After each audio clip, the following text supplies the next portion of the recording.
In the cinematic sea of prequels, sequels, reboots, and reimaginings, the Movie Retakes podcast considers the merits and desires for Hollywood's new takes on our beloved movie classics. Brothers Matt and Chris Sully examine the latest retake franchises, pitch their own original retake visions, and share their love for the movies that made them. This is Big Sully. And this is Scaredy Cat Matt Sully. And joining us today, because it's a special horror Halloween October episode, is our Bad resident influence, Sully. Yeah, my wife, the bad influence. Make you watch all the scary movies. Say your name now. Oh, Vanessa is my name. Hi again. And if Chris was here, I'd make him watch them too. As Don't he say it 3 remembers. times. Yeah, you may recognize her from the Candyman episode, and we're following suit by having her on for our scary month. We're reviewing these franchises that make us shake in our boots. And we appreciate you coming by for another episode of Movie Retakes. This Movie Retakes episode is all about Scream! Like scary movies, Sydney? I like that thing you're doing with your voice, Randy. It's sexy. What's your favorite scary movie? Oh, come on, you know I don't watch that shit. Why not? Too scared? No, it's just what's the point? They're all the same. Some stupid killer stalking some big-breasted girl who can't act, who's always running up the stairs when she should be going out the front door. It's insulting. I don't think either of you wear boots. I have boots. Well, I you like have that's what winter you took boots. away from that.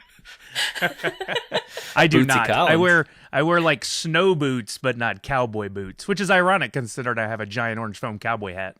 Yeah, You need matching orange boots. I'm still waiting. I'm going to make that happen. Cowboy boots is Foam on my boots. Christmas list. Foam boots. They're just those cheesy like Halloween costume ones that go over your regular shoes but don't actually touch the ground. That's amazing. You have had cowboy boots on the list for quite a while. Since I was 8 years old, and I've not received them for any Christmas. That's how I know there's no Santa Claus. Little trivia, that's why he left Texas. Because he never got his boots. That's right. The I could great never- boot debacle. The great boot. I never came into manhood in Texas where you strap on the boots and then you are a true Texan. So I had I'm to going move. to get you I had to boots leave for the country. Christmas, but they're going to be the size you would have been when you were 8 years old. Aw. Ouch. Your mom sent some for Isabel when she was about, what was she, 2? Oh, yeah. They were really nice boots, little pink leather Yeah. boots, and she sent her like the full cowgirl outfit. It was Oh, so boy. stinking cute. I'll have to send you a picture. That was cute. It was really, had a really matching cute. pink vest. She had spurs. It was great. A lot of fringe. All the fringe. would have bought her a pony, but could never get over Gone with the Wind. Oh man. That's You went another there. horrifying movie that won't you make go there? this month's franchise. Let's start off light. Everybody dies on a horse. Spoiler. But if you are new to this program, welcome. But you need to start following us on all those lovely platforms, Twitter, YouTube, and subscribe to us on your favorite podcast platform that you're listening to us right now. And hop on over to our website as well, movieretakes.com, and say hey. And leave some reviews. Reviews are very important, especially on Apple Podcasts. And we have a very special review we'd like to review with you. Wow, Dr. Seuss. Thanks for that intro. We've got a great review from Toys R Us Kid, who said, he titled it Ready, Set, Retake. I like that. And the review is, if you're a movie buff or even casual enthusiast, this podcast is for you. I appreciate the vast spread knowledge of pop culture between the Sully Brothers and look forward to their sequel/retake pitches. Pitch, please. Well done. Thank you. Thank you very much. What else is on this episode, bro? Oh, yeah, we got a few questions we're going to answer as things go on. I love these because I don't read them in advance, so this is a surprise for me as well. What are we going to find out during this episode? 3 questions. What actor from the first Scream appears briefly in all of the sequels? What Scream cast member was never met by the other actors? Ooh, I do know that one. I know that one. And what blockbuster films were scared to compete against a Scream sequel? All very interesting, and I'm sure they'll be equally interesting when we answer those questions. It's a I'm shame you already know the answer to one of them, but I guess that's nice too. A softball. Now, what you watching? Oh man, I can't even keep up. I need to keep like a little notepad to write down, because if I'm not podcasting or streaming, I'm watching something. Sadly, the season finale of Ted Lasso aired last week. If you're not watching Ted Lasso, it's the best thing on television this year. Watch it. It's amazing. Lovecraft Country got me a little bit back more on track this last week. I understand a bit more what's going on. Fear the Walking Dead, I got completely caught up on the series, ready for the new Walking Dead and the new spinoff show, and more Fear the Walking Dead coming soon. The seasons 4 and 5 of Fear the Walking Dead are fantastic. You can skip 1 through 3 and just pick up on 4 if you didn't like it when you tried it before. The Boys, still catching up on that weekly. Hubie Halloween, I watched last night, that new Netflix movie with Adam Sandler. It's goofy, funny, exactly like you would think an Adam Sandler movie to be. Yeah. And it's Worth got watching? cameos from tons of people from the previous Adam Sandler movies. I'm always on the fence when there's a new Adam Sandler movie. Yeah, I he's figured got that deal one was with gonna Netflix, be- and he's just cranking Yeah, out he content is. I mean, left good and for right. him, But but- yeah, I enjoyed it. I did fall asleep and had to pick up on it and watch it again this morning. But maybe that's what happens when you start a movie at 1 a.m. That's not the fault of That's the not film. a very good endorsement. Yeah, well, it happens to me more than a little these days. It is. Utopia, a great new series on Amazon Prime. I watched last week and told Matthew about it. Actually, it's got John Cusack and Rainn Williams in it, along with a great supporting cast. But it's about a couple of comic books and predictions of these viruses that will destroy mankind. Very, very interesting. I highly recommend you check that out. Podcasts, I stick with the basics. Mark Barron, WTF, and ID10T with Chris Hardwick. And then games. Playing Rocket League a lot because it's free for all now with some great new events. Fall Guys Season 2 lands today while we're recording this. Oh. So I can't wait to get into that tonight. And then a multitude of other games while I stream on Twitch. That seems so. They're calling it Season 2. Does that mean it just like resets for the competition sort of thing, or is it actual new gameplay? They're introducing new maps and new map variants, courses, I should say, not maps, and new. You got these little outfits you can get for your bean. Of course. The lead player is a bean, but it's all like medieval. There's like knights and wizards and stuff like that. It's all medieval themed. So I'm really anxious to see what they do. Plus, the game got so popular during Season 1, I imagine they learned a lot. It'll be interesting to see what curveballs they throw us all now that we've gotten used to the gameplay. That their team seems to have a lot of fun with the game and their social media, so I bet they're going to have some fun with us. That's cool. Yeah, that thing seemed to have just sort of blown up overnight. Everybody was into it all of a sudden. Well, and it reminds me a lot of, what was that, the Mario, like the mini games thing? Oh, Mario Party? Yeah, Mario Party, but then they also had that one that was like the weird little contests and stuff. But The yeah, one it's that we probably love more that like we can never find again. but it's probably more like Mario Party, and everybody had a lot of fun with that one. Well, obviously we watched. Well, I don't know if it's obvious. This is we watched all 4 Screams. We went for it. Same. And wonderful. Nice. Oh, Daniel. Yeah. Okay. Didn't watch the TV show at all, but I think tried that's all the right. TV show a while ago because it's been on a little while. I think I watched like 3 episodes and I'm like, that was good. I'm done. 3 solid I get it. episodes. It just wasn't, and it wasn't really bad. It just wasn't. It wasn't for me. Yeah. Teen Scream pop. Queens was great. I Did like you ever watch Scream that? Queens. Yeah, I That did. was really good. It was fun. We also watched The Naked Gun. As you should. Still very funny. What a great movie. Should I be laugh way embarrassed too at- you Yeah, you should be embarrassed at how much you laugh at that movie. They're too good. You know all the jokes. I do, but they're all still really funny. We're the last season of Modern Family is finally available on Netflix, so we've been cruising through that because we had not seen those at all. And yeah, I've actually an episode behind you. You told me I need to watch because I'll boo-hoo. I imagine this is all like the goodbye episodes and people moving on and all that sort of stuff. Hopefully they don't do anything where like Jay dies at the end. They have a funeral or anything because was it like Roseanne did that? You're in a where... very dark place Well, this evening. It's October. It's perfect for Scream. This is true. This is true. I guess the opposite of that is I was watching The Good Place season 4. That's also now available on Netflix. Love that show. Yeah, it's fun. I never know what they're going to do, and it kind of seems like they never know what they're going to do either, and I kind of dig that. Kristen Bell's charming always. You love her just a little bit. Yeah, she's she very gets nice and she's hotter very every funny. year. I don't get it. I was surprised to see her pop up in the fourth Scream, and I looked at her and I was like, she's just too young and too tiny. Like, I like her better now. Yeah. I mean, these things are so chock full of like every actor from all the different generations and stuff. It's crazy who all's in An these. actor at the time. Yeah. Yeah. What else have we been watching? More light fare. I watched Full Metal Jacket. Just because, you have to. I watched on Netflix An American Murder, Family Next Door. That's like the documentary about that. Can I say a bad word? No. Okay. Chris Watts and how he killed his family. It's really, really good, but it's really heavy. But if you like that kind of a thing, true crime, highly recommend. Why are you on me about dark stuff? What? You're the one who's killing families over here. Anywho, so I'm also watching. I always watch Ghost Adventures, not just at Halloween. It's just good family fun. Understood. Yes, and my new obsession is Paranormal Caught on Tape, also on Travel Channel. I love that show. And then you mentioned Modern Family. Yeah. Is that the one where they have like the artist that comes in and draws? No, that's Dead Files. I don't watch that one as much. Paranormal Caught on Tape it's basically like people send in their videos. It's America's Funniest Home Videos, but with scary stuff. Why didn't they call it that? America's Scariest Home Videos.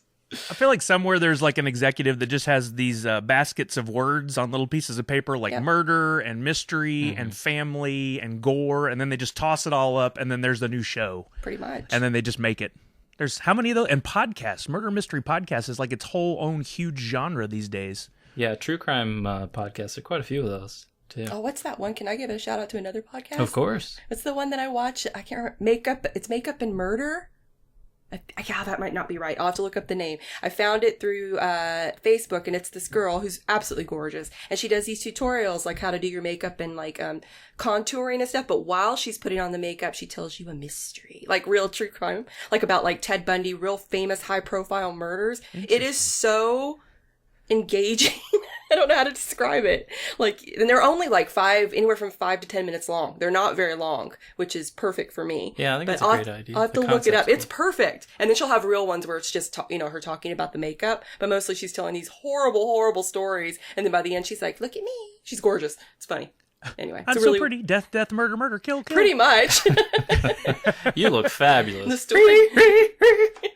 You've seen her, though. I mean, her makeup's amazing. Yeah, she's really good at it.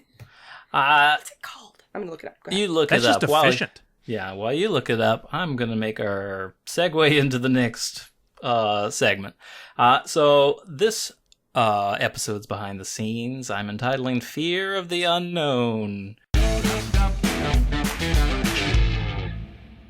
We fear the unknown. While most terrifying unknowns may be the monsters behind our favorite horror films, it's their masks that are the real symbols of terror, and each comes with its own story. In 1925, Lon Chaney played the Phantom of the Opera. His mask scared audiences, but when his character moved it during the movie's premiere, viewers literally fainted in the theater. In the Texas Chainsaw Massacre, Leatherface's mask of human flesh was actually 3 separate masks, identified as the personas Pretty Woman, Old Lady, and Killer. The late actor behind the chainsaw, Gunnar Hansen, said he changes faces depending on what he's trying to do.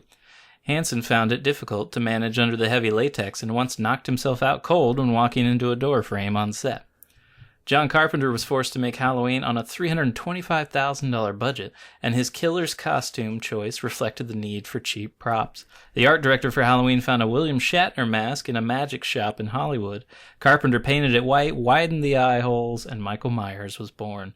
Though we all know Jason as the hockey-masked machete man, the iconic mask didn't come about until the 3rd movie in the series. In an effort to avoid endless hours of makeup for their jumpsuited slasher, 3D supervisor Martin Sadoff joked that Voorhees could wear a hockey mask, which Sadoff happened to have with him at the time.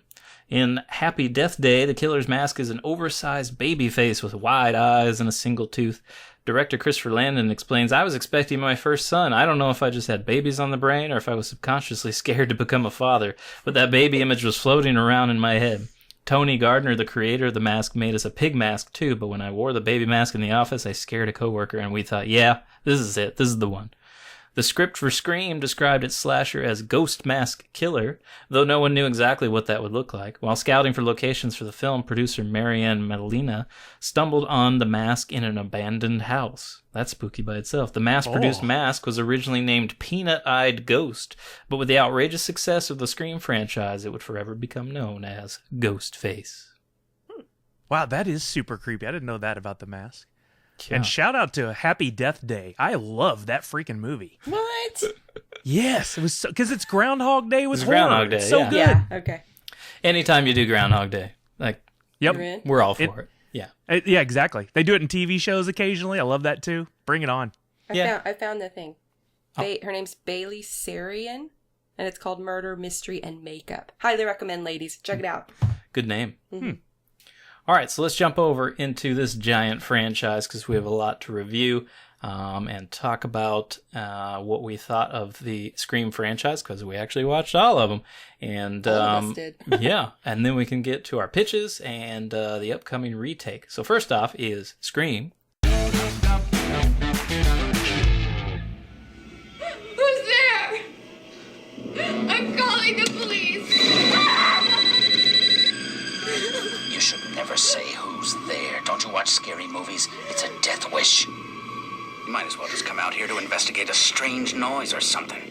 A year after the murder of her mother, a teenage girl is terrorized by a new killer who targets the girl and her friends by using horror films as part of a deadly game. This stars Drew Barrymore, as you know from E.T., Firestarter, everything. Charlie's Angels. Neve Campbell, who was big on Party of Five at the time. She's also in 54, Wild Things, and The Craft, along with Skeet Ulrich, who was also in The Craft, As Good as It Gets, on the Jericho TV series as well. And then Courtney Cox from Friends fame, and then later Cougar Town. W. Earl Brown, he was in Deep Impact.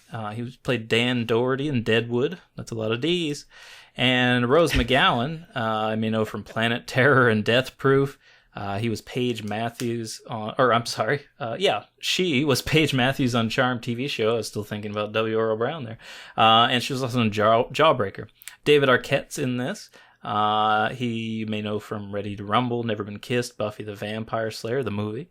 He's also the voice of Scully on Jake and the Neverland Pirates for you kids out there listening to this episode. She's getting mad, right? Better leave her alone.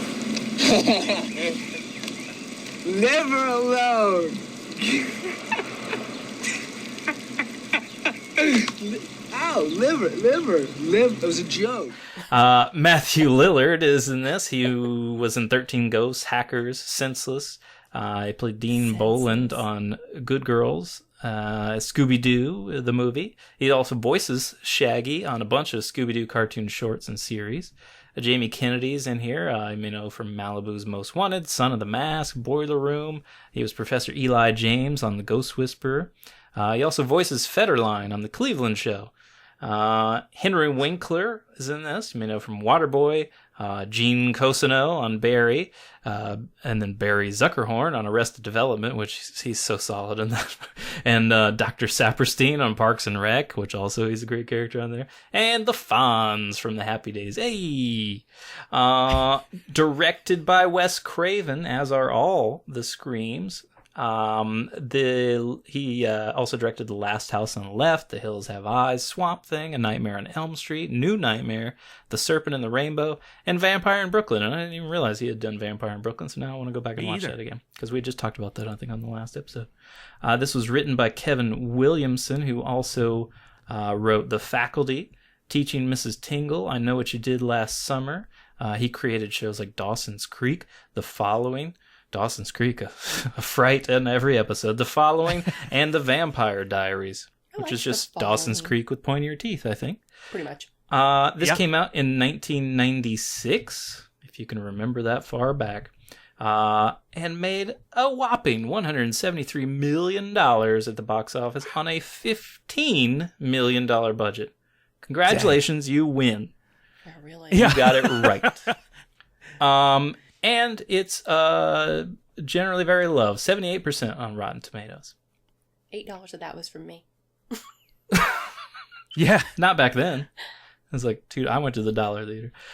Scream 2, 2 years after the first series of murders, which I found kind of hilarious because the movie comes out like the next year. So I don't know if they were anticipating it was going to be 2 years later or whatever, but I think they just wanted to get out of high school. Anyway, 2 years after the first series of murders, as Sydney acclimates to college life, someone donning the ghost face costume begins a new string of killings. Nev's in this. Jamie Kennedy's in this, Courtney Cox, David Arquette. Now we get some new cast members. Jerry O'Connell, if you remember way back when, the fat kid from Stand By Me. He was also in Jerry Maguire. Look, I'm on the big TV. Detective Woody Hoyt on Las Vegas. And also Quinn Mallory on Sliders. Somehow that show comes up a lot on this podcast as well. Laurie Metcalf is in here. You may know her from Uncle Buck. Uncle Buck.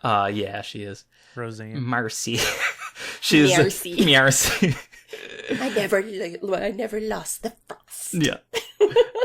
She's also the voice of Andy's mom in the Toy Story movies. Laurie Freeman on Norm. Mary Cooper on The Big Bang Theory. Jackie Harris on Roseanne and the Connors. Liev Schreiber is in here. He was from Ransom Sphere, also X-Men Origins, Wolverine, Salt, and he does the voice of Spots on Isle of Dogs. And he's also the titular character, Ray Donovan on Ray Donovan. Your mouth. I'd just like to say titular. Jada Pinkett Smith, and this is where it gets strange to list cast members, is because they do this thing, just like Drew Barrymore in the first one, where it's kind of like, it's a fun thing to come in and be in the first 5 seconds of the film and then go away. So there's big names that are in here, but they don't really stay too long. So one of those is Jada Pinkett Smith. You'll know from the Matrix movies, Collateral. Oh, man, Collateral. Ali. She's good in Collateral. Also too. Ali. Man, that's solid. Bamboozled, Woo, Set It Off, Fish Money. She plays Fish Mooney on Gotham, which, crazy name. She's the voice of Gloria in the Madagascar movies. Omar Epps is in here briefly. You'll know him from Love and Basketball, The Wood, Higher Learning. He was Dr. Eric Foreman on The House. J. Martin Bellamy on Resurrection. And he's on the upcoming TV show Power Book 3, Raising Kanan. I don't know anything about these, but I'm going to have to look into them because I keep seeing them pop up here and there in Power Books. Elise Neal. She was in Mission to Mars, Hustle and Flow. She played Tia Jewell in All of Us. Yvonne Hughley on The Hughleys. Sarah Michelle Gellar's in this. You'll know from The Grudge 1 and 2. Scooby-Doo 1 and 2. She was Buffy Summers on Buffy the Vampire Slayer. And Kendall Hart on All My Children. You probably know her from there.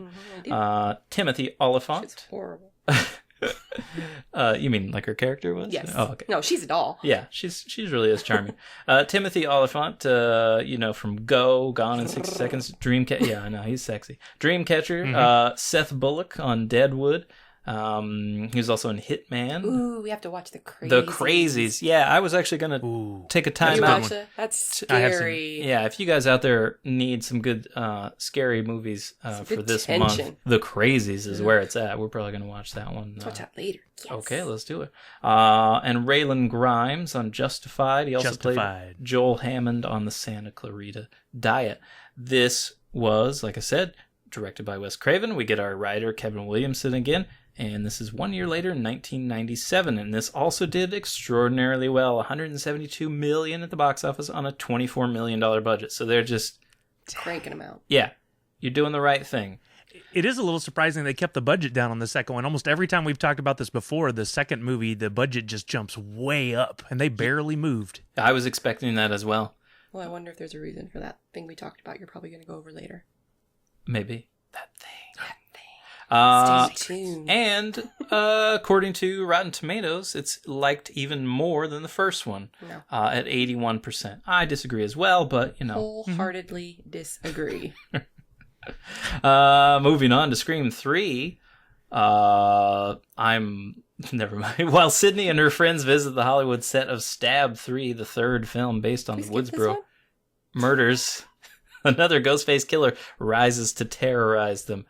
Liev, Nev, Courtney, David, Jamie Sorda is in this, which that was rough. Kelly Rutherford is part of the new cast. You might know her as Lily Vanderwoodson on The Gossip Girl. She was great. What a fantastic last name. Can we change your last name? I don't know. I like Sully, but Vanderwoodson's where it's at. Maybe a hyphen. Sully Vanderwoodson. Megan Mancini on Melrose Place. She was also Sam Whitmore on Generations. Yeah. This is why I list multiple things. Patrick Dempsey joins us here, and before he was dreamy, he was just that little geeky kid that we had for Can't Buy Me Love and Loverboy. And those are both great movies. They hold up too. They're a lot of fun. He was also in Sweet Home Alabama. Played Dr. Derek Shepard on Grey's Anatomy. Then we get Scott Foley. I think we'll get another tongue roll from you for that one. Okay, Noel Crane on Felicity. He played Jake Ballard on Scandal. They took way too many pictures on Scandal. Lance Henriksen is in this. You'll know him as Bishop. And Charles Wayland from the Alien movies. Frank Black on Millennium. He was also in Powder, The Quick and Dead, Man's Best Friend, and Pumpkinhead. Josh Pais. I guess that's how you say it. Pais. It's a lovely Mexican dish. Do you have any Josh Pais on the menu? He was in Joker, Syrup, Gentlemen Broncos, Adventureland, Rounders. He played Assistant M.E. Borak. Is that right? On Law and Order. And Hank Abraham on Law and Order SVU. I can't imagine that you're playing different characters on quite a few episodes on essentially the same show. That's got to be confusing at some point. Jenny McCarthy is in here. You may know her from Basketball. She was Jenny McMillan on Jenny. We knew her from MTV days. What was that game show? The Love something? Oh, it was with Chris Hardwick. Yeah, that's right. It was the Chris dating Hardwick. show where Chris Hardwick Singled out. was Singled out. Oh, Very Singled good. Out. There you go. You get the point. And then Carmen Electra took over. Oh, all right. Now you do the Return Girl. No, that's cool. Dean Richmond is in here from a Not Another Teen Movie. Jordan Bennett on Sisters. Darren Dixon on Getting By. Kenny on The Cosby Show from way, way back. Excuse you. It's Bud. Yeah. Yep. Matt Kessler is in here. He was in the Dune miniseries. Urbania, The Last Days of Disco, and Waiting for Guffman. Emily Mortimer from Lars and the Real Girl, Pink Panther 1 and 2, Ghosts in the Darkness. The voice of Holly Shiftwell in Cars 2. Great name. Mackenzie McHale on The Newsroom. That was short-lived, but I think that was a show we liked. It wasn't short-lived. We just didn't watch very much. Short-lived for us. Parker Posey from Sweetest Thing, Mighty Wind, Dazed and Confused. Patrick Warburton, who's the voice of Joe Swanson on Family Guy. Also Lemony Snicket on the Series of Unfortunate Events television show. Voice of Brock Sampson on The Venture Brothers, which was an outstanding cartoon. Jeff Bingham on Rules of Engagement. Voice of Kronk on The Emperor's New Groove, which you cannot argue this, but it is a fantastic movie. And David Putty on Seinfeld. High five. We both do it. You got to get the undercoating. Oh my god. Still directed by Wes Craven, which I have a hard time believing, but we'll get into that. But we miss out on our writer Kevin Williamson here. We get Aaron Kruger instead, who, you know what, had some good stuff on his resume. Arlington Road, The Ring 1 and 2. He wrote 3 of the Transformers, which I don't know if there's any writing involved in those. Dumbo from 2019, and also wrote the upcoming Top Gun Maverick. So we have mentioned him before. That's how you say that name. Ren. Ren. Yeah, like you're already exhausted saying it. Ren. Gesundheit. Kruger. This came out in 2000. Sorry, Efren. But it made money, 161 million. So it doesn't matter what our opinion is. It still made a bunch of money. Did raise the budget a little bit, 40 million. But sorely, yeah, people did not like it. 39% on Rotten Tomatoes. It's not good. It ain't good. It ain't good. It's the weakest of the series, I think. Yeah, more like Yawn 3. Scream 4. Sorry, everybody. That was a Vanessa's gonna take over for this That was a dad joke. episode. She kills you and knocks you out of the room. Scream 4. 10 years have passed, and Sidney Prescott, who has put herself back together thanks in part to her writing, is visited by the Ghostface Killer. It's nice to see old friends. We still get Nev, David, Courtney, and Liev, who keeps autocorrecting to Liv, so that's your name now, Liv. And Allison Brie is in here. Do your thing. Oh, I'll even do it for that. I love Allison Brie. She goes nice with a side of me. Ruth Wilder on Glow, which we gotta get a universal sad face here because they canceled Glow. I can only hope that this is not a cancellation, but a hiatus, and they will return. It's so good. I don't see how you can cancel Glow. That is just It's so good. It's so good. yeah. And it was just getting really good. Like it was getting. It really was always dramatic. really good. No, it was funny, but then it started getting like more character development, and I really liked the characters. Yeah. But Alison Brie is a brilliant actress. Surprisingly so, because first glance you're like, yeah, she's not any good. Well, we first saw her in Community, right? Yeah. And she's kind of nothing. Annie. But she was also Trudy Campbell on Mad Men. Yeah. She did fantastic there. Yeah, she was Annie Edison on Community. We also get Emma Roberts in this. I don't like her. Emma Roberts? Mm-hmm. See, I did not care for her in this. She's growing on me. okay. She's in Scream Queens. We talked about that before. Yeah, okay. Well, I didn't watch that. Mm-hmm. She was okay in this. That's one of the things we'll talk about. She was in Blow, Nancy Drew. She was Addie Singer on Unfabulous, Chanel Oberlin on Scream Queens, and she was also in quite a few of the American Horror Stories. That's right. Anthony Anderson, from Hustle and Flow, Transformers, Barbershop 1 and 2. He was Detective Kevin Bernard on Law and Order. Everybody's on Law and Order. I was on Law and Order. Andre Johnson on Blackish. I was not on Blackish. Hayden Panettiere. She'll know from maybe Bring It On, All or Nothing. Lizzie Spaulding on Guiding Light. Juliette Barnes on Nashville. And Claire Bennett on Heroes. Save the cheerleader. Save the world. Rory Culkin, sort of the was that the Stephen Baldwin equivalent of the Culkins, I think. He was Richie Rich and on Signs, and I'm pretty sure he was in Signs. He was in Signs. Little. Yeah, but that was the peak of his career. Amy Teagarden, yeah, he's fine. She was on Friday Night Lights, right? Yeah, that's in my whole thing here. She was. Call of the Wild as well, Rings, and she was Julie Taylor on Friday Night Lights, but that's been ruined for us. Thank you, Vanessa. Marley Shelton's in this, which you may remember from The Sandlot, Pleasantville, Bubble Boy, which if you haven't seen Bubble Boy, that movie's freaking awesome. It's hilarious. It's great. I don't know where you can find it, but if you can, please find it and watch it. Rampage. Marielle Jaffe is in this as well. She's from Percy Jackson and the Olympians, The Lightning Thief. Eric Knudsen, from Saw 2, Scott Pilgrim vs. the World. He was Dale Turner on Jericho, but that was so long ago I can't really remember other people other than Skeet on there. Nico Tortorella, who's Jacob Wells on The Following. Josh on Younger. Felix Carlucci on the upcoming Walking Dead World Beyond. So we're going to see some more of him. And Adam Brody, finally, you might know as Seth Cohen on the OC, is on Shazam, Mr. and Mrs. Smith, and Ready or Not, which will tie into the upcoming reboot or retake or remake or whatever. This was Wes Craven's final movie. And that's very sad because what a huge uptick from 3, and it was and it was nice to have him kind of rounding out his own franchise here for this. And we got Kevin Williamson again, so the writing is back on point. This came out in 2011. Did not do as well at the box office, and I think maybe that comes down to Scream 3 kind of spoiling it. But there was also a huge gap in time, which I think maybe you'd lost, I don't know. Yeah. Momentum. Yeah, maybe. Momentum.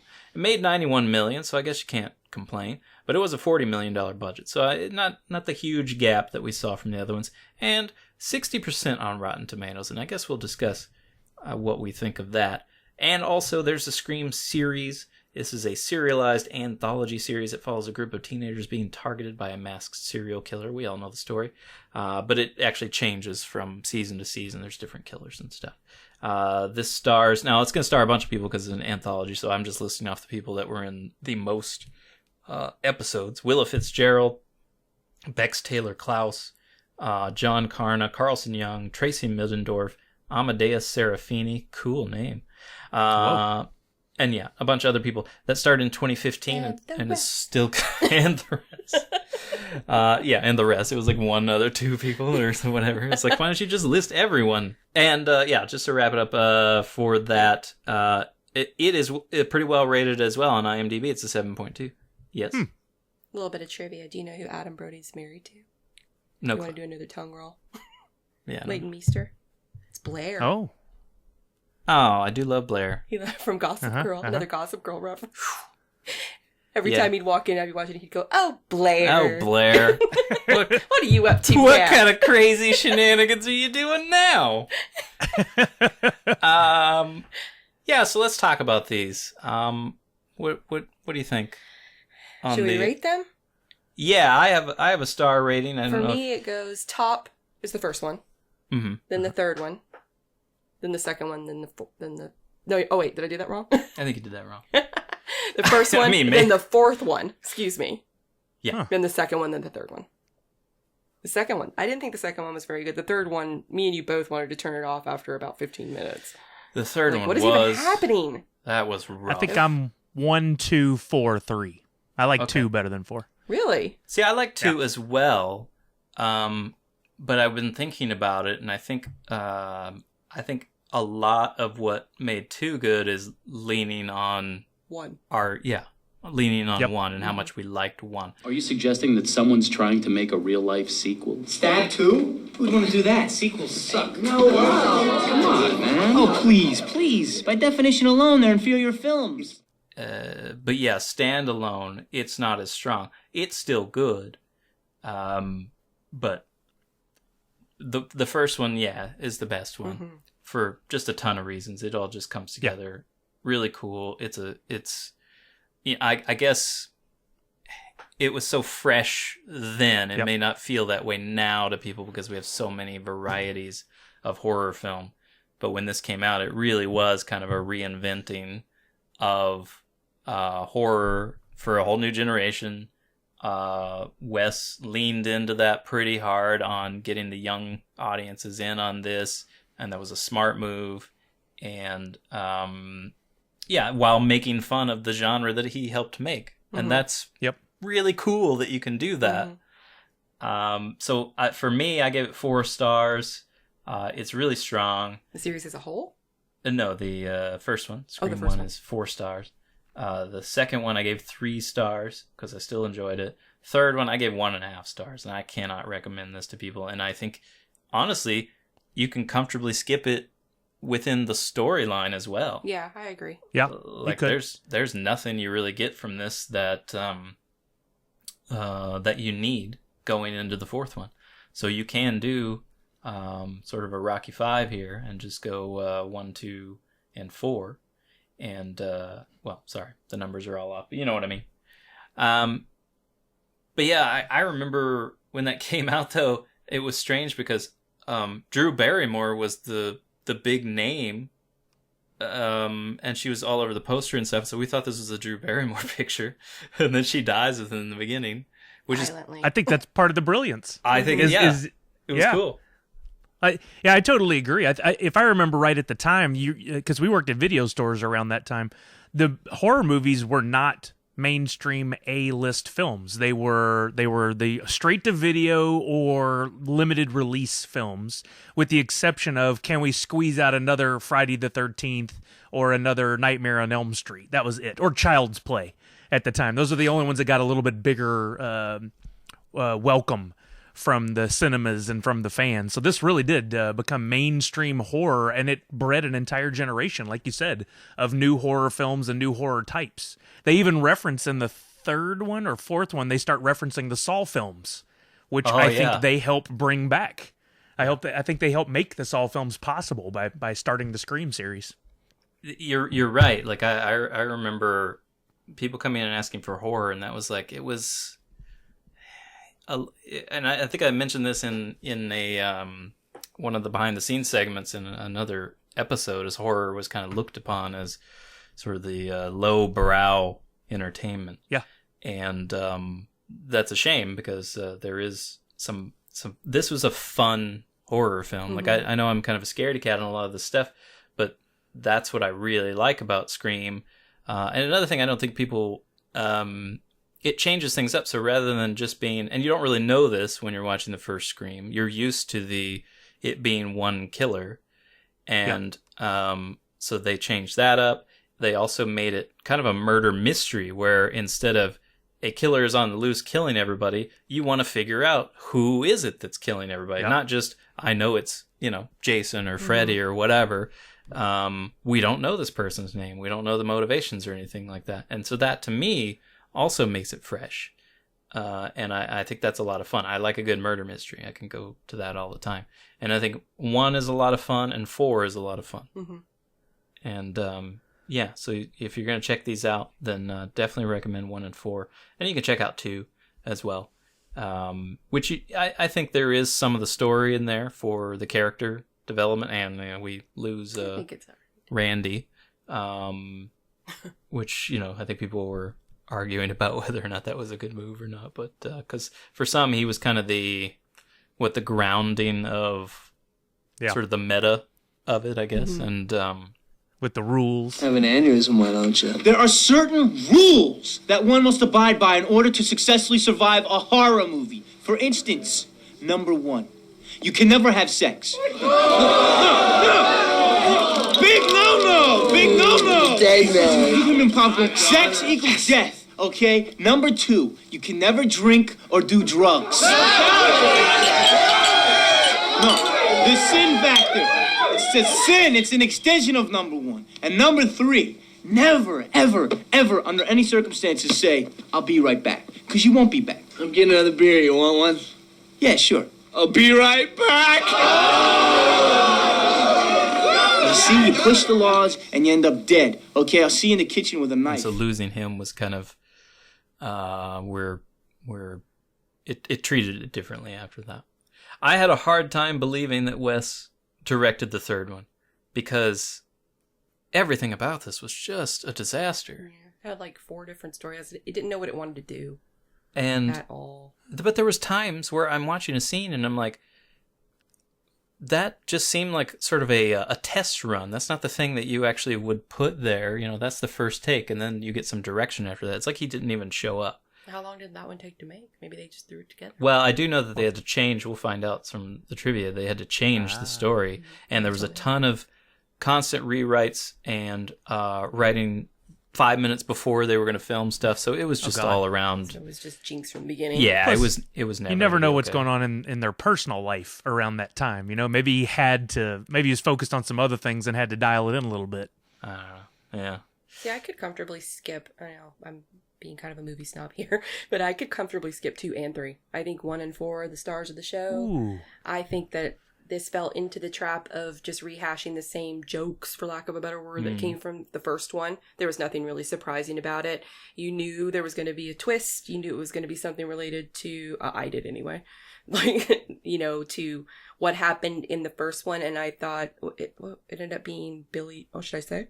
I don't think it matters. These are ancient. Statute of limitations is up. Okay. Yeah. Billy's mom coming back for revenge. I thought that was kind of I don't know. I didn't think that was needed. Well, yeah, because I thought that was kind of a cop out because in the first one he talks about his mom abandoning him. She's not going to come back and avenge him. She didn't care about him. So I think that didn't make so much sense to me. So I like 1, and then I think she would be traumatized enough for her to have to want to write that book, and for the 4th one to still make sense that she's traumatized. Her mom still got murdered. All that stuff still happened in the first one. You know what I mean? So she could still write that book and come back and still be traumatized by that town in part 4. And if there were that long of a break between the first and the 4th one, that's more shocking. Right. To me. And I don't... Not every few years. She's waiting for it. It's too much. And it kind of does that thing where when you do a murder mystery, you have to give us clues that we could possibly solve this. There was no indication that she was related to Billy at all. Like that was one of these kind of, we're going to explain it all in the end, but that's unfair. Mm-hmm. Like we're here as detectives in a way, as viewers. We want give us the clues, help us along, and at least give us a shot at it. There was no way anybody could have guessed what that was. I agree. Yeah, so that was kind of... I always wonder if that happens as a result of the editing. Like, did somebody go in and just crop a little too much out, for the sake of time? That's true. Could be. Could be. The 4th one, the only problems I had with it is that it was referring to itself as a reboot or a remake and going on those rules. But for me, I don't think it was. I think that's untrue, especially because in most cases you don't have any of the original cast members. You might have one, but usually that's more of a passing the torch kind of thing. That's not necessarily a reboot. So I don't think that was the proper usage of those. And I think was it Emma Roberts? I struggled with her. I accepted it in that role, but ultimately I think somebody else could have done that better. Was she the cousin? Yeah, she was the cousin. Okay. I liked her. I thought she was I liked her at the end. I didn't like her in the early parts of the film because we were supposed to side with her. She was supposed to be in the idea of a reboot or a retake. She was supposed to become the lead. Yeah. That's what it felt like. And I didn't feel like we were getting into her camp. And then at the end, I'm like, oh, okay, I like her as the reveal. I thought that was fun, but... Yeah. Okay. Did you have any star ratings on this? Mine aren't too far off from yours. I'll go a little bit higher. Probably go 4.5 on the first one. I'd probably go 2.5 to 3 on the second one. I agree the third one was the weakest. I'll go 2, and 4 I think was a nice uptick again. I'll go with 3. Okay. On the fourth one. But what I like and what I noticed more and more, because our habits as viewers have changed dramatically over the last 5 to 10 years with the advent of Netflix and Hulu and the ability to stream things. Before, like 10 years ago, if you wanted to watch these, you had to own the set or you had to go out and rent them. Now I just rented them from Amazon. And to be able to sit down and watch all 4 almost in one sitting, it's like watching one giant movie. And I think that changes the conversation a little bit. So you almost have to rate it as an overall series. And I would give it a higher rating as an overall series and say probably like 4. Because I really, really enjoy these, and I love what they did, and I love how when you look at them in that way, through 4 films, you get everything from 1996 to 2011. That 15 years, a lot changed. Not only did Courtney Cox grow from what looked like a 20-year-old to a 50-year-old, no offense, but she definitely aged. And watching, because I still think she's gorgeous, but and watching technology change. The first film, everybody had regular landlines, and cell phones were this, like they asked the one kid, why do you have a cell phone? Like it was an oddity. Yeah. And then by the fourth one, they're talking about Facebook and Twitter, and she's on her like vintage keyboard flip out phone. But then they show iPhones. iPhones were just starting to come into play, really, to be a thing. And I love how the franchise had to evolve a little bit to answer to some of those things. And I thought they did a pretty darn good job. Because we talked about it in our last few episodes, like how do you answer to everyone having access to cell phones in these do or die circumstances where they need help? And I thought they did a pretty good job of integrating it into the story. Overall, I really like the films, and I'm glad we rewatched them because I don't think I would have otherwise for years to come. I agree, and this was actually our first viewing of 3 and 4. I'd never seen them before. No way. Yeah. No, I told you I'd seen 4. Oh, I'd never seen 3. You'd seen 4. I'd never seen 3 and 4. I think I saw them all at theaters. I was unsure. Oh, really? If I had seen... I only saw 1 at the theater. Yeah. Yeah. I vaguely remember I must have been at somebody's house when they were at the end of Scream 3. I think I had seen the end of Scream 3, but that was it. You knew the killer? Yeah. I didn't remember. Spoiler. Yeah, you remember now? Yes, I did. Another thing that we possibly couldn't have guessed. Right. Yeah, so that was kind of ruinous for that too. Okay, well, yeah. So overall, we're going to recommend this franchise, and this is a great one. We found it on Amazon as well. All 4 were available there, so you should go and watch this if you're looking for some scary movies to watch. This is good as a franchise. You watch the whole thing, and we're going to get Scream 5 eventually. Now, before we get to the retake, we're going to do our own original pitches for Scream. And I think you're first this time. I am. Before we get to them, I do want to throw in a keyword for a future giveaway. So jot this down or remember that they're here for when we do have a giveaway, which we are planning right now for a fun Halloween giveaway. So stay tuned. That's coming soon. The keyword this week is a little bit more on the nose. The keyword is stab. Good one. You could guess it, but I don't think you will. I bet most people will type in Ghostface and those entries will be deleted immediately. All right. Well, if they haven't started filming Scream 5, I've got the script for you. I'm quite happy with the way mine turned out, so prepare yourself now. The title of mine is simply going to be Scream 5. I joked about maybe putting a 5 in place of the S, but it just looks weird. So no, Scream 5 is what it's going to be. I'm going to go totally meta on this one, and I want Robert Rodriguez to direct. Because in the fourth one, they make they let you know that Stab was directed by Robert Rodriguez. I think it would be perfect, and I think he could have some fun with it. That would be cool. I have a script. I have the outline ready, right? I don't know where she fits in, but somewhere I want Alexandra Daddario to be in this film. I don't have the specific role for her, but she's turned into like my new favorite horror queen. If you don't know who she is, you should look her up. She's got some great roles, and she's done a couple of horror films already. I want her to be in it. But here is my synopsis for Scream 5. From the late 90s to the early 2010s, the Stab movies went from based on a true story box office gold to straight to lower-tier streaming services and eventually fizzled into oblivion. Even the sleepy town of Woodsboro had seemingly given up on Ghostface. But as a horror icon, Stephen King wrote, "Sooner or later, everything old is new again." It's 2020 and the world is in total chaos. Thanks to a global pandemic, fires, hurricanes, and a comical presidential race, most of the U.S. finds themselves quarantined to their homes, spending more time consuming content and playing video games than ever before. Live streaming platforms and creators have become the new king of media, as predicted by Robbie Mercer in Scream 4. Sometime in early 2010s, shortly after Stab 7, a Stab video game had been released, but never really took off. Now, with the generation of teens looking for something to occupy their time at home, the game has somehow made its way into the top games list on Twitch. Even with its clunky graphics and basic gameplay, it's become one of the hottest commodities in gaming. Tens of thousands of viewers are watching streamers play it on platforms like Facebook, Twitch, and YouTube. Given the popularity of the game, the company that created it decides to create some new levels and start promoting it again. They reach out to some of the stars of the Stab franchise and ask them to participate in a series of Stab Live online events, kind of like Comic-Con panels, and play the game for fans. They also managed to convince Sidney Prescott, Gail Weathers Riley, and Dewey Riley, who still live in Woodsboro, to participate. A date is set and announced. Interest in the game continues to spike. A couple of weeks before the big event, it starts.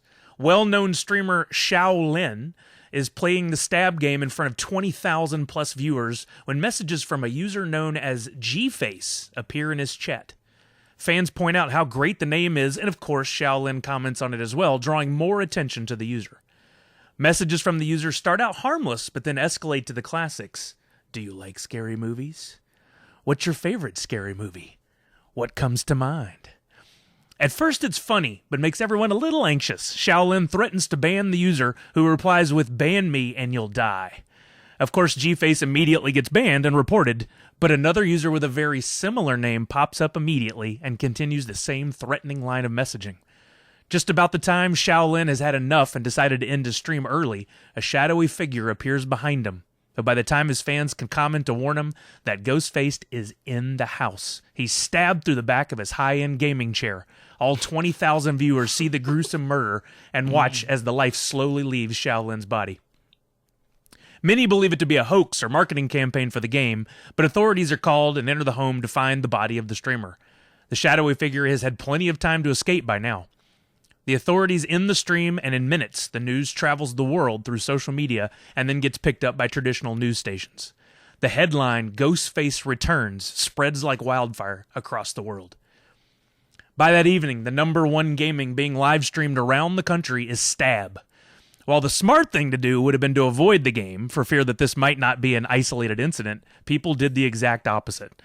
They want to build their audience, and everyone is watching streamers play the game. It turns out to definitely not be an isolated incident. The next few murders happen in very similar fashion to streamers in several different cities. Some are celebrities with millions of followers, and some have just had a few viewers at the time of their demise. Each time, the username that harasses the streamer is different, but always similar to Ghostface in some way. By the third death, streamers take numerous precautions to avoid their potential death, but this incarnation of Ghostface gets around them every time. No amount of prep seems to be enough. Despite warnings from officials and news outlets, the popularity of the game continues to rise, and people who have never streamed before or watched game streams find their way to the platforms where the game is being played. Twitch, Facebook, YouTube take the game off their lists, but people stream it under a different name. The game creator takes the game down off of Steam, but people share the install files via file sharing services. People just won't stop. During all this, Gale, Sydney, and Dewey watch in fear. But they aren't going to just sit back and watch everything unfold without using their experience to try and figure out who the killer is. As with every other iteration of Ghostface, there must be a plan, some rules, some strategy to what is happening, and how this killer will eventually try to include the same 3 people that have been a part of every killing spree before. The date for the first Stab Live event nears, and the game company behind Stab contacts the stars they've lined up about canceling. They simply can't risk it or promote the game given the state of things. All the stars agree, but on the date that the first live was supposed to happen, actress Amy Teagarden goes live on Twitch.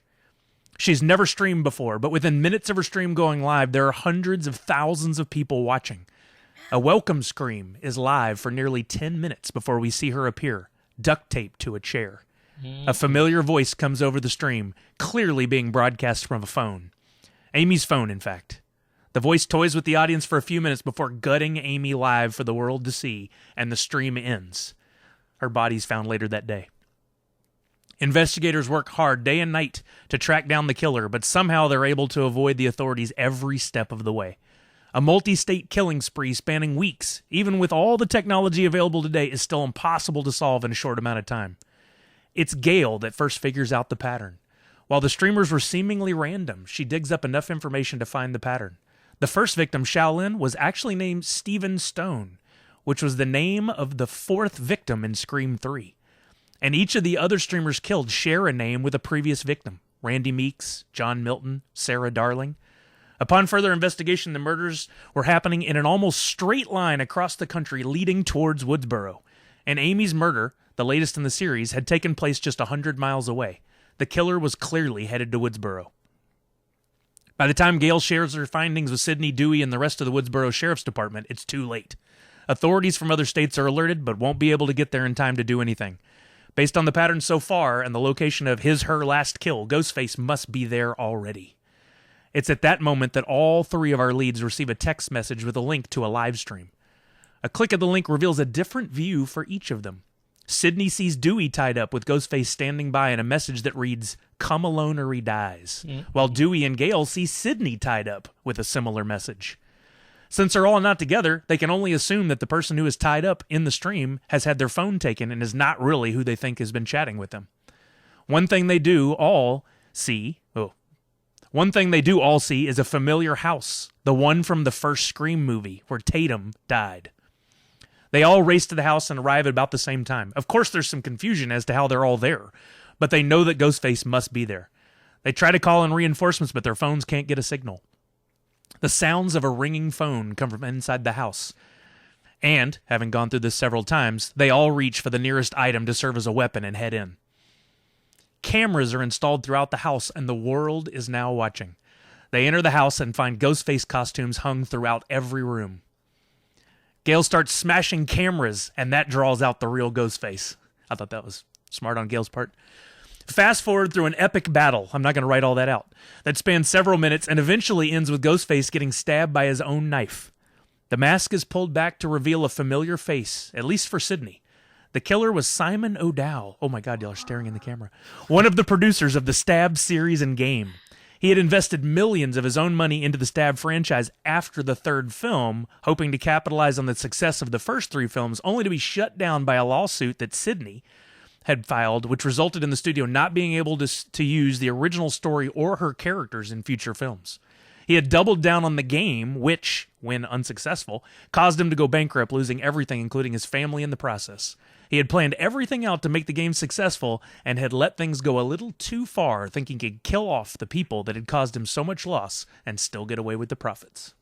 Roll credits. That was nice.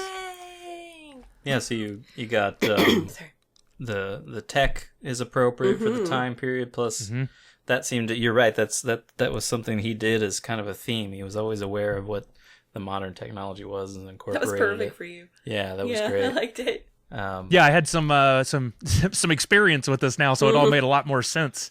Now I'm very nervous watching you. Yeah, I know. I'm looking behind you the whole time. All the doors locked. It'd been great if we did it live and just a ghost face appeared as I got to the stabbing through the chair scene. We should have dressed it. I really struggled with who done it. I almost worked in like who's the family member, but I realized that had been done so many times. Yeah, like, do we need another cousin or brother to pop up? It's just like, no. How could there be any more family members? No, they're all dead. Yeah. And I thought maybe earlier in the movie there could be some references or flashbacks to, because they mentioned it in 3 or 4 how she had sued, so they'd stop using. I think it was in 4 when they were making fun of Stab 6 leading into Stab 7. If they could show that a little bit more, maybe how she got the money from the lawsuit or something, then it would make more sense tying into the end of the film. But yeah, no, that's good. Yeah, I remember that tidbit from them talking about her. They weren't able to use her story anymore or whatever. Yeah, that was good. Mm-hmm. Right. I'd watch that. Sorry, it was a bit lengthy. I couldn't stop once I got going there. No, it was good. That's great. I was struggling on this. I was all over the place because I didn't know. Prior to seeing the 4th one, I'm like, well, if they don't talk about reboots and remakes, then that would be perfect for this. But then they did. I'm like, dang it. He was very upset. Dang you, Rory. You're the Culkin nobody wanted. And then I was like, okay, well, it's similar to you. I'm like, well, maybe we do like a Wes Craven's New Nightmare and we pull it into the real world, the people that are making, so like actually Neve Campbell, and it's, about her, and then somebody in real life is coming after Neve Campbell. But I ended up going that route. I actually cheated a little bit because I found some references to mostly around Matthew Lillard, where you want to tell that before or after? Well, it's in here. I'm going to list him in the cast anyway, so it doesn't really matter. Where he's actually in, to answer our trivia or our questions up from the beginning, he's actually in all 4 movies. Now, that may be a stretch. In the second movie, his face, he's at a party, like out of focus, very briefly. He's at the college party because he was visiting on set and just happened to be in there. In the 3rd one, now this is the stretch because I couldn't find anything to back it up, but somebody has stated that his voice is used in some summary of the killings or something like that. And in the 4th one, he's at a party again. He's at the Stabathon. He's in the background again because he was visiting on set. And I think the dude just really wants to be a part of these movies. And we have, I think it's part of the trivia, but he was actually supposed to be in the 3rd one. He was going to come back. And so I am borrowing that concept. And so for the cast of what I'm calling Scream 5 has Neve Campbell, Courtney Cox, David Arquette, and Matthew Lillard. And Lawrence Hecht, who played Neve's father, Sydney's father. And the rest of the cast, they can all be whoever's popular modern young actors. But for my opening, I'm choosing Sandra Bullock. There it is. They have the Who little was referenced in the movies. I hate scary movies. I should be studying. I got a bio. Baby, did I mention that these tickets are free? Free. Sandra Bullock is playing right down the street. Nobody would pay $7.50 to see some Sandra Bullock shit. Yeah. So they have like the little fun opening. So there'll be a fun opening. And Sandra Bullock will be in that part, and she won't be in the rest of the movie. The director, I'm going with Drew Goddard, who did The Cabin in the Woods.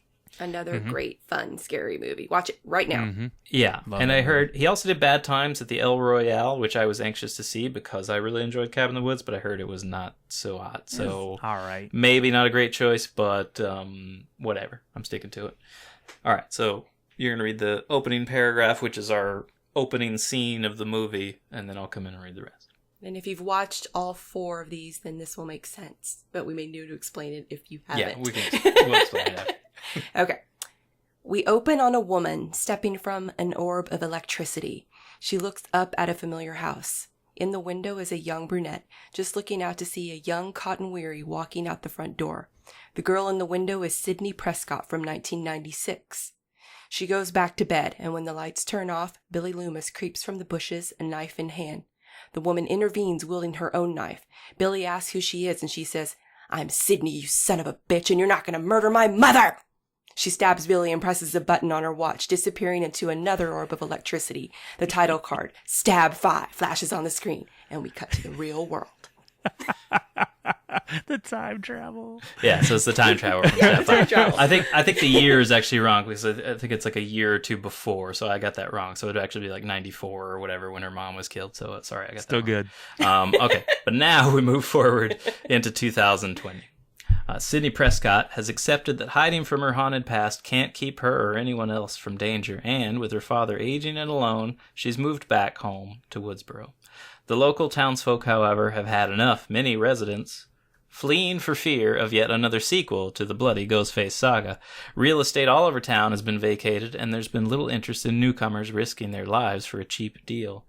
That is, until rumor spreads that a company has purchased almost every available lot, most notably the sites of previous Ghostface murders. Dewey, Gale, and Sydney are suspicious of the events, and when it's revealed that the company who bought the properties has turned them into a haunted crime scene tour celebrating all the horrific murders, they need to know what it's all about. As a group, the Scream Trio decide to take the frightful tour, a virtual reality reenactment of all the famous Ghostface murders across Woodsboro. Sydney, having moved into a new home with her father, is able to revisit her old house. With the VR glasses on, she not only sees each room as it was when she lived there in high school, but she sees a digital version of herself in her room with Billy, the night when, for her, it all began. She watches as Ghostface appears and terrorizes her, and she is shaken with terror. The tour continues to Stu Macher's old house, where they watch her late friend Tatum Riley get crushed in the garage door, Gail's cameraman murdered outside the TV van. They watch Digital Billy and Stu give their explanation of the events and motivations, only Stu's dialogue is different than she remembers. His behavior with Digital Sydney is downplayed, her attack on him seemingly unprovoked and undeserved. When the tour's over and their glasses are removed, the real-life Stu Macher is standing in his living room. His face is scarred, his eyes white and unseeing, yet he's smiling that ridiculous Stu smile. It seems Stu didn't die that night long ago, and without solid evidence of him murdering anyone, it's his word against Billy's, and Billy died, he was only in prison for attempted murder and accessory to murder. After 2 decades served, and with good behavior, he was eventually released. It's his company that bought the Ghostface murder locations, and he's brought it all back to life to bring stab fans and true crime fans pouring into the small town. Sydney is outraged, Gail's excited, and Dewey is realizing there's no legal way to fight the invasion. Until during one of the virtual tours, someone actually gets murdered. An investigation begins, shutting down the tours, and Stu is enraged. He's losing money and has several mortgages to pay now. The murders continue, and with so many strangers in town, it's impossible to know who the killer might be. We get a series of killings, and suspects are brought in, then dismissed. Stu is presented as the prime suspect, but his motivations are double-edged. More people take new interest in the tour, but he can't give the tour until the killer is caught. Even when Stu is arrested, another murder takes place. But they question that he may have an accomplice, of course. Eventually, they set him free, and with Stu blind, we get a lights-out experience with just sound as Stu is stalked and then murdered for real this time. Unbeknownst to the killer, beknownst to us, Stu was sent out as bait, and the killer is caught. It's Sydney's father, just like he was suspected so long ago. Twist. Yeah, he was furious over Stu's resurgence of the Ghostface horrors and wanted to rid the town and his daughter of a past they could never seem to escape, though he only confesses to the first murder. Once her father's in prison and Stu is dead, the murders have stopped.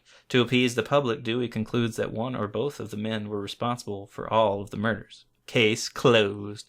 Then we cut to a sequence of characters briefly highlighted throughout the movie, hiding masks and knives, tearing up photos of the dead, implying that at least half a dozen others carried out the killings, each with their own motivations.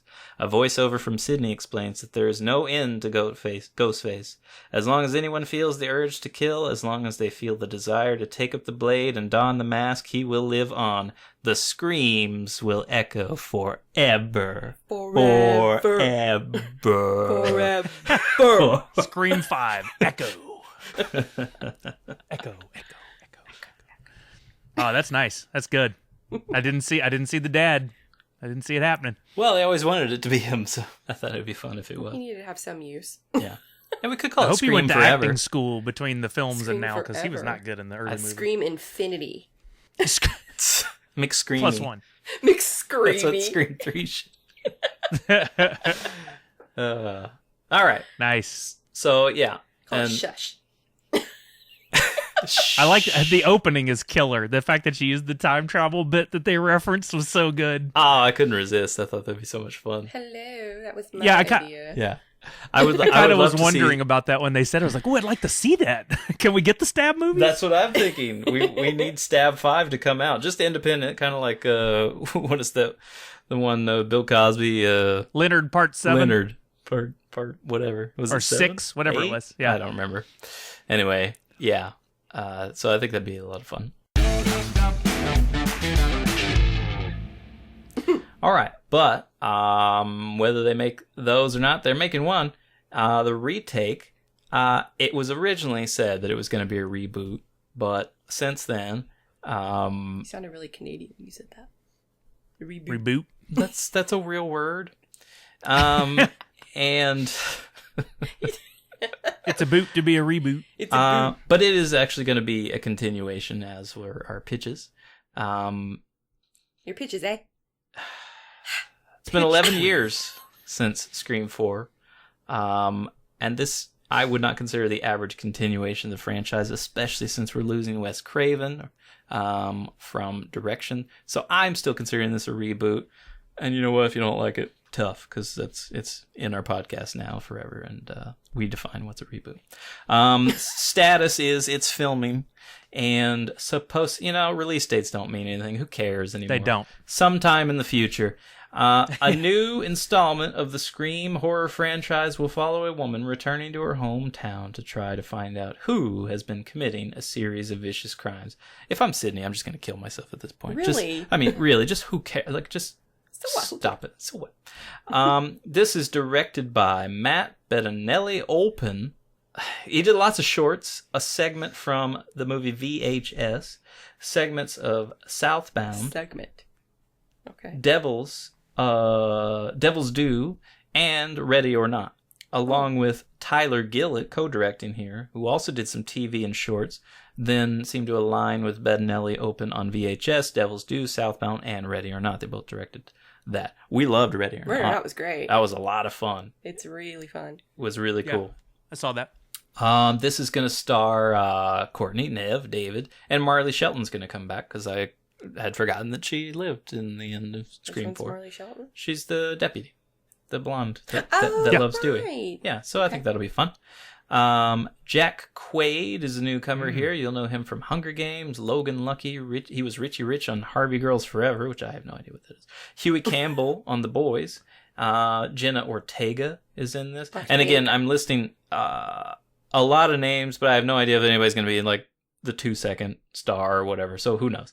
Jenna Ortega's in this. She's from Insidious Chapter 2, Iron Man 3, also in The Babysitter Killer Queen. Kyle Gallner, he was in Red State. He played Cassie Casablancas on Veronica Mars. The Red Planet. Hazel, very good. Farrell on Outsiders. You got anything for that? Dylan Minnette is in this. Was in Goosebumps, Don't Breathe, Prisoners. Played Clay Norman on Saving Grace and Clay Jensen on 13 Reasons Why. The Clay is silent. Mikey Madison was Max Did you say Clay? on Better Things. Mason Gooding was in Booksmart, Love Victor, and Let It Snow. And Melissa Barrera. Can you do that with some more R's? Yeah, okay. Lots of Spanish television, notably Lynn on Vida. Yeah, it's no you want Marca some del quality Deseo. TV, watch El Marca del Deseo. La Marca del Deseo. La Marca del Deseo, Nice. excuse me. See, let me tell you what happened? we don't have time. It's the best show on It's television. best. Jasmine Savoy Brown played Allison Adams on For the People. And finally, Sonia Amar, who didn't do You just much. wrote not much. Not much. She's I basically thought it a was something model. called Not Much, but I knew he'd capitalize it if that were the case. I do try and stick with the capitalization You should properly. have just wrote who? And we talked a little bit about this on the live podcast. If you're not catching those, you need to come join us for those. So please follow us on YouTube, and you'll get notified of when we're going to be live again. But Nev Campbell was talking a few months back about when it was officially announced, her being in the project. She explained that she was with the director's approach to the film and how they wanted to preserve Wes Craven's spirit. She says, they wrote a letter to me expressing what great fans of Wes's work they are and how honored they are that they're getting a chance to make Scream 5 because the Scream franchise is the reason that they're now directors. And that's nice. That's really cool. So, yeah, not only do we enjoy Ready or Not, but I love that sentiment that these guys were big fans. And that's exactly who should be making this movie. And I bet we get a ton of callbacks and Easter eggs to the original films then from these guys. If you're a fan, you have to work in as much of that as humanly possible. Yeah. So it is a shame that we don't have Wes anymore at all, much less for the Scream franchise. But yeah, I'm actually looking forward to this because we did have a lot of fun on the fourth one. And so if they that was one of the things that I thought Ready or Not was like one of those fun horror. I loved the end of that movie. Yeah. The end is so good. Oh, yeah. Yeah. So I think this is actually going to be pretty good, and I'm looking forward to it. All right. Let's do some trivia. I ask a question. If you get it right, Steve lives. Please don't do that. Come on, it'll be fun. Please. It's an easy category. Please. Movie trivia. The party scene near the end of the film runs 42 minutes long. It was shot over the course of 21 days from the time the sun set to the time it rose. After it wrapped, the crew had t-shirts made that read, "I survived scene 118, which was the name of the scene during shooting. The cast and crew jokingly called it the longest night in horror history. Oh, that's I think crazy. Shelley Duvall would argue with that. At around 12 minutes at the beginning of the movie, when Casey's Drew Barrymore's parents come home to find something is wrong, her father tells her mother to go to the Mackenzies, which is the same thing Laurie, Jamie Lee Curtis, told Lindsay, Kyle Richards, and Tommy to do in Halloween from 1978, of which this movie contains many references. Scream Queen, Jamie Lee Curtis. The high school scenes were to be shot at Santa Rosa High School in California. However, very close to the shooting date, the school board read the script and denied the film to be shot there due to the violent nature. They thought it was going to be a comedy. And production was moved to Healdsburg, California. As payback, director Wes Craven put in the end credits under the special thanks section, "No thanks whatsoever to the Santa Rosa City School District Governing Board." Slam! Drop the mic. I'm out. The use of caller ID increased more than threefold after the release of the film. Yeah. I had completely forgotten about those caller ID boxes I know. until I do. watching the movie. I was like, oh, snap, that was I a thing for remember a that. while. I remember Yeah, that. you had to attach it. Yep. Yeah. Uh-huh. Drew Barrymore and Neve Campbell did not meet Roger Jackson, the actor who played the voice, before shooting commenced. Whenever they are talking on the phone to the killer, they are actually talking to him. In fact, none of the cast met him. Craven thought that would be better to bring out the shock reactions he needed from everyone when they heard the voice. Yeah, it's pretty That was cool. one of the three questions at the beginning. You're right. I assume they eventually met him. It'd be pretty lame if he was never invited to the casting parties. He just phoned in at around He's 2 the killer minutes. in 5. Yeah, that's right. Like I need this franchise to return. I gotta have some work. At around 2 minutes, Casey, Drew Barrymore, claims that all of the sequels to A Nightmare on Elm Street sucked. Wes Craven sold the rights to the sequels before the film was released and became a success and disliked many of the sequels. The sequels are terrible. The special effects artist used about 50 gallons of blood. I think you should put fake blood.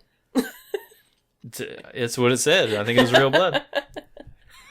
Being a favorite of screenwriter Kevin Williamson, Molly Ringwald was offered the role of Sidney Prescott, but turned it down, saying she'd rather not be playing a high school student at the age of 27. What? She was only 27 when the first one was made? I know. Wow. Probably still looks 16. Yeah. At that point, yeah.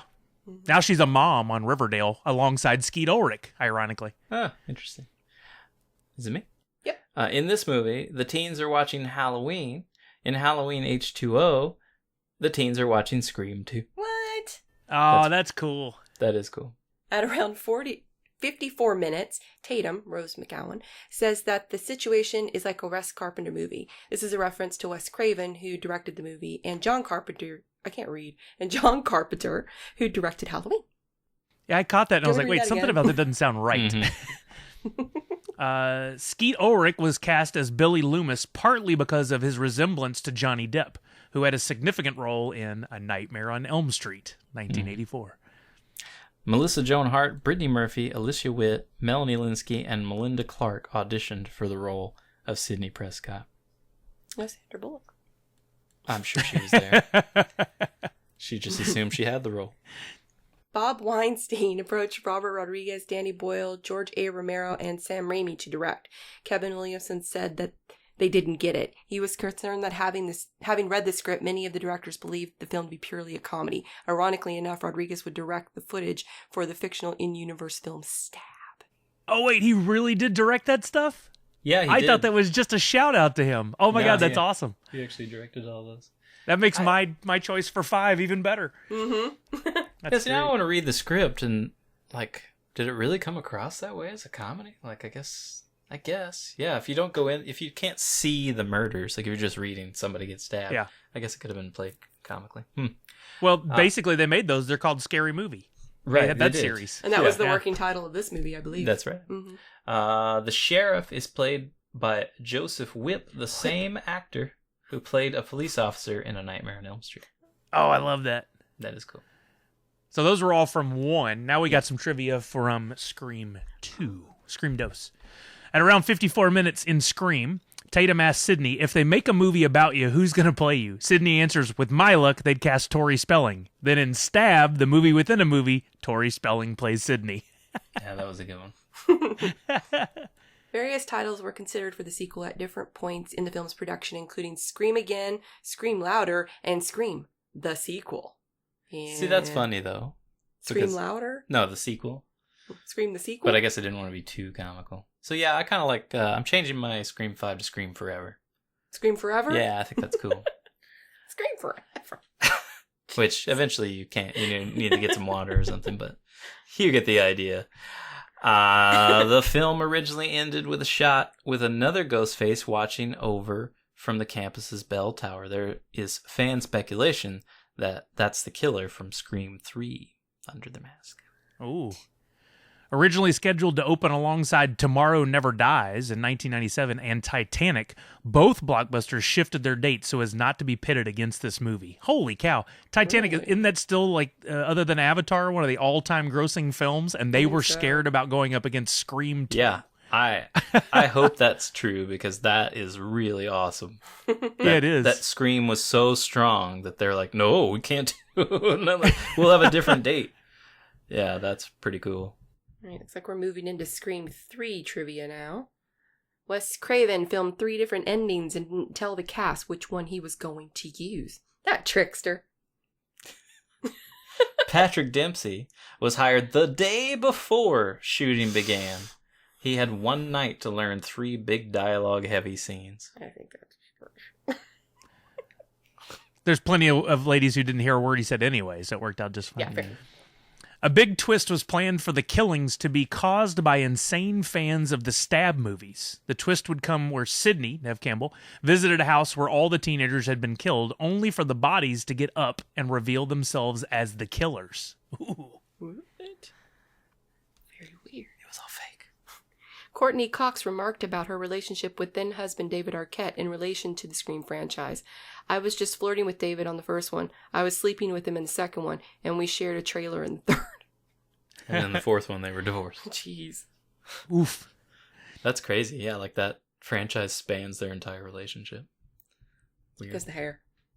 Large amounts of footage were filmed due to the script constantly changing. Randy, Jamie Kennedy's video message, a 3-minute scene, had over 2 hours of footage filmed for it. Jesus. He was really covering the bases, I guess. I guess. Kate Hudson was cast, but replaced prior to the commencement of principal photography. This movie is listed among Hudson's credits on the back cover of the VHS of Desert Blue in 1998. The role in which Hudson was cast is unknown, but speculation is that it was either Christine or Sarah. Mm-hmm. In a 2009 interview, Matthew Lillard claimed that he had been contracted to reprise his role on as the primary antagonist, having survived his apparent death in Scream, 1996, orchestrating new Ghostface attacks from prison on high school students and ultimately targeting Sidney, Nev Campbell. Following the Columbine High School massacre shortly before production began, the script was scrapped and rewritten without his character, and this plot to avoid development of a film which associated violence and murder with a high school setting. See, that's why 3 sucked, because they had to write it in a big hurry. Yeah. Yeah, that's the thing.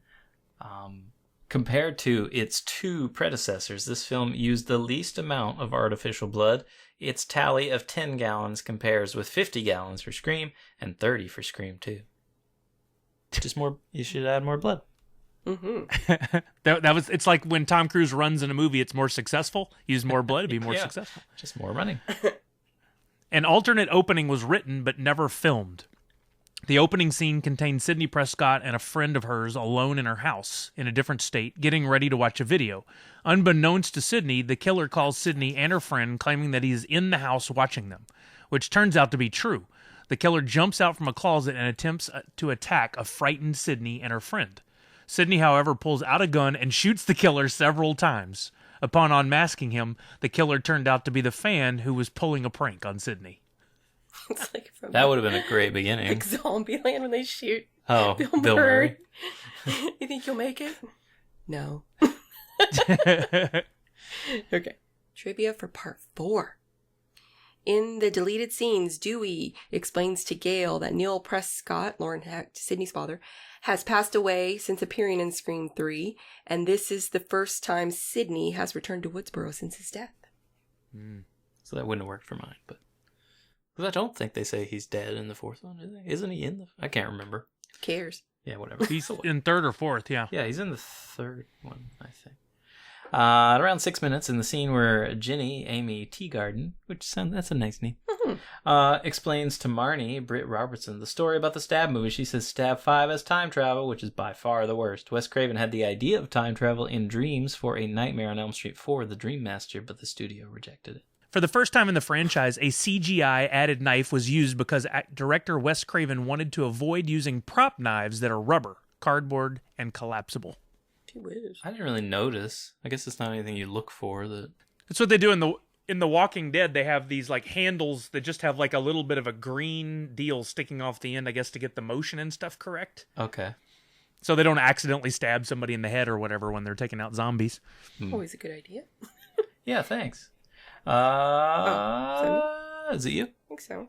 Whatever. At around 18 minutes, a bust of Henry Winkler, former principal in Scream, can be seen briefly in the hallway. I caught that. What? Is this some kind I of didn't see bust? that. It's very impressive, yes. Kevin Williamson, the writer of this film, has expressed a subtle annoyance towards the release of the film. During production, producers Bob and Harvey Weinstein brought in Ehren Kruger, the writer of Scream 3. Why? To polish up the script. Why? Wes Craven later stated that the main idea, story, and concept of the movie were written by Williamson with minor changes made by Kruger. I'm sure they were the worst parts. Yeah. Probably. Deputy Perkins' first name is Anthony, making his name Anthony Perkins, the same name as the actor who played Norman Bates in the Psycho film franchise. Dewey's limp, a result of a stab wound in the first film and shown to be quite prominent in the sequels, is no longer present. Though not explained on screen, the script dismisses it quickly with a screen direction note. His limp is nearly non-existent. Years of physical therapy. And it just looked a little stupid. Yeah, it was badly done, and I wondered that when I was watching the 4th one. I'm like, wait a minute. Yeah. I actually had forgotten by the 4th one. I had noticed, I think, in 3 that it was diminished. Like, actually, I didn't mind the limp. It was the arm thing. Yeah, where he's holding his arm. The claw. The claw. But yeah, that just looked. It wasn't well done. Yeah, like Chris Elliott in the scary movies. He's got the one little limp hand. Yeah, you got to stay away from what was it? That the must turkey have scene. come from that. Yeah, I guess so. That makes sense. Okay, well, this was a lot of fun as usual. Don't forget, we've got a giveaway coming up, so you're gonna want to gather those keywords, which means go back and enjoy our podcasts again. Don't just fast forward to the keyword; listen again all the way through. And yeah, if you haven't seen these yet, go watch them. They're great. And we thank you again for stopping by. Make sure to subscribe and like and favorite and follow and all those wonderful things. All those things. I sure do. It's a hoot. Don't pollute. Nerds you newt. Oh, God. Okay. All right. That was a scream. Bye-bye. Thank you.